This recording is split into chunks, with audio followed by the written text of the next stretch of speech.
Welcome to musicmoveit.com, and today I want to go down memory lane a bit and go back to something that I used to use, and I'm sure some of you may have as well, maybe not a lot of you new school artists, but I want to talk about 4-track recorders.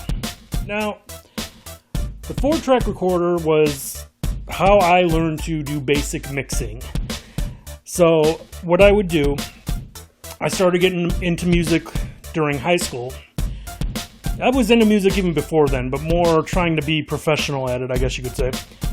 And there was a music store around where I lived, and I would have my mother drive me up there, and I would rent equipment from them because I didn't have the money to buy this stuff because it was expensive, obviously, just like a lot of stuff is today. So I would get this keyboard. It was a Yamaha V50. It had a workstation on it, so I can do sequences and everything. It was actually a really nice sequencer keyboard, and I'm still kind of looking for one today to buy. So I keep checking eBay for a decent price. And I started renting 4-track recorders. So this was my multi-track recording that I could do at home. As you can see on the back, there's, it didn't use the XLR jacks that you see today on professional equipment. The mics had to be basically, your standard jack like that. I guess you could get an adapter from like a mic like this to go into this, but I'm not sure how that would turn out exactly. But so I had an old Radio Shack mic that I would use, and I'd plug it into here, and my keyboard would take up 2 tracks because it's stereo, so it would go into 2 of these, left and right. And it had like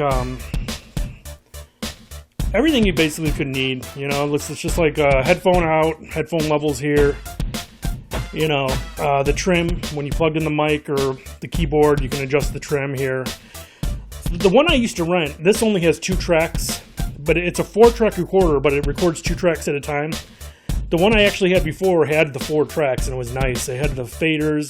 The one I had before had EQ, and this one does not have EQ. It has panning and level. And you would just pop in a cassette right here. And the way it worked, if some of you don't know, is it would record on both sides of the cassette. On the first side, the left and right channel were track 1 and 2. The other side, the left and right channel, would be track 3 and 4. So if you recorded on a 4-track, put a tape in there and recorded it, and if you took it out and tried to play it on a regular cassette deck, you would hear the tracks in each ear. It was kind of cool. So those tapes you could really only play in here. And you can mix it down. I used to mix mine down because there's an out here, line out. And I'd plug it into a cassette deck that had Dolby on it. So I thought I was like all high tech. So it would go out to a cassette deck with Dolby to cut down the noise, the noise and stuff, the hiss, the noise reduction. It was a noise reduction thing. And that's how I did my mixes. So, it was cool. I mean, that's how I learned basic mixing. And when I went to college for music, recording, and business, you realize how similar everything is with the 4-track recording and like a big 48-track mixer. So it's kind of the same concepts. I mean, one of the first things they taught us in school was this 48-track analog mixer looks intimidating at first. But if you look on the mixers, each fader all the way on up is the same for each track. So it's not all different stuff, obviously. I know you guys know this, but that's what they taught us. Like each channel strip is the same all the way down. So you just got to learn one basically. But so there were tricks I could do. So you only had 4 tracks. So I would create a beat on my Yamaha V50, and back then I couldn't split everything up. Nowadays, if I do something on a keyboard or people have an MPC or the whatever I got back here, you want to split each sound up. The best way to do it is to split each sound up and dump it into Pro Tools. So you can have exact control on EQ and compression and all that good stuff on each individual sound. So the hi-hat hi-hats on a separate track, snares on a separate track. You know what I'm saying. So for this though, there was only 4 tracks, so I would make the beat and put, from the Yamaha, it would go into track 1. That would be the beat, and I could just EQ it as how it was. I couldn't do it individually, really. I mean, I guess I could do like the drums and then the other side, the music, like synths and piano, but I didn't do it like that. And then the rest of the 3 tracks would be my vocals. So I do like a main track that was straight up and down stereo. Then I do 2 dub tracks, and I take those dub tracks and I'd pan them. One in the left ear, one in the right ear, so you can, it was kind of a cool effect. But then I learned, as time went on, that you can bounce tracks, or sometimes they call it ping-ponging tracks. So what you would do, you record onto tracks 1, 2, 3, so I do the keyboard on track 1, 2 and 3 would be vocals. Then I take those 3 tracks and mix them down to track 4. So they'd all be on track 4, but you had to mix them well, because they were all going to be on the one track done onto track 4. And then you'd have track 1, 2, and 3 open again to record on. So it was kind of cool. It worked for the most part, but I don't know. Sometimes I'd be frustrated with my mix, it was way back in the days, and I'd be like, oh, I should have done this different. But it was all on track 4 already. There's nothing I could really do, because I erased 1, 2, and 3 to put new stuff on. So, but it really taught me a lot. And this Tascam, well, I had a better Tascam though. I would rent the equipment, and then eventually I did rent to own. Because this thing, I think the one I had back then was like $800. It was ridiculous. But it was nice. It was like, twice the size of this. And like I said, I had EQ on every track. It had an effect and send return on it. It was pretty nice. Nice for a 4-track recorder. As years went on, I noticed people had these, but like in the early 90s, they would start using 8 tracks, which is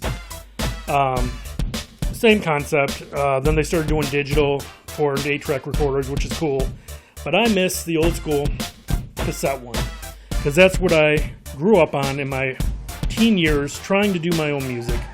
And I still have some of the cassettes, and I listen back on them, and like the mixing was fine, but the quality just wasn't there, obviously. It was like, it just sounded almost muddy, a lot of the songs.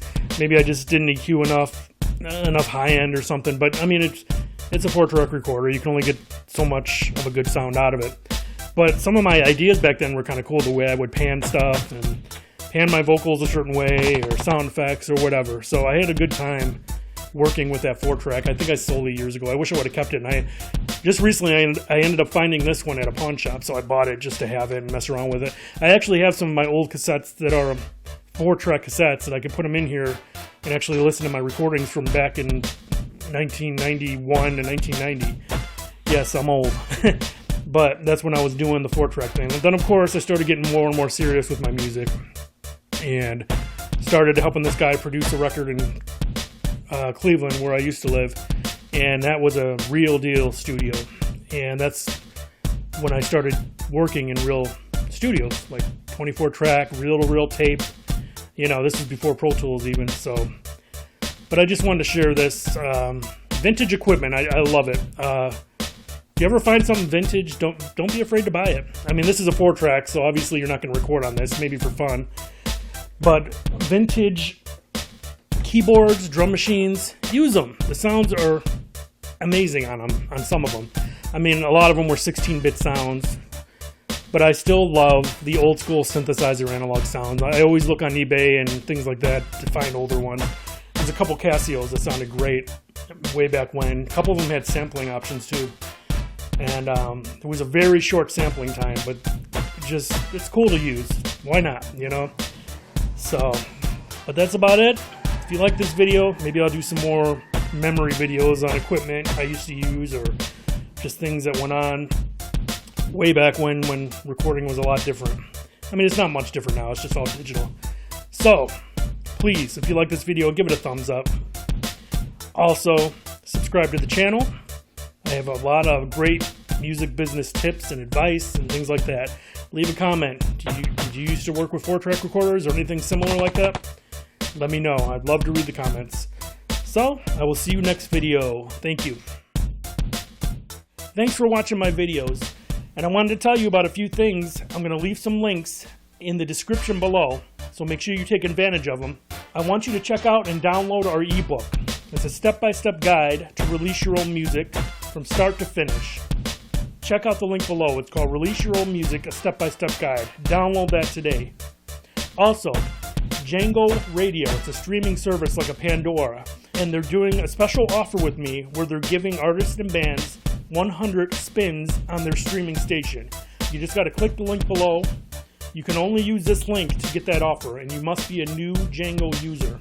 It's an excellent opportunity to get your music out there to more people. Check it out, click the links, and we'll see you soon. Thanks.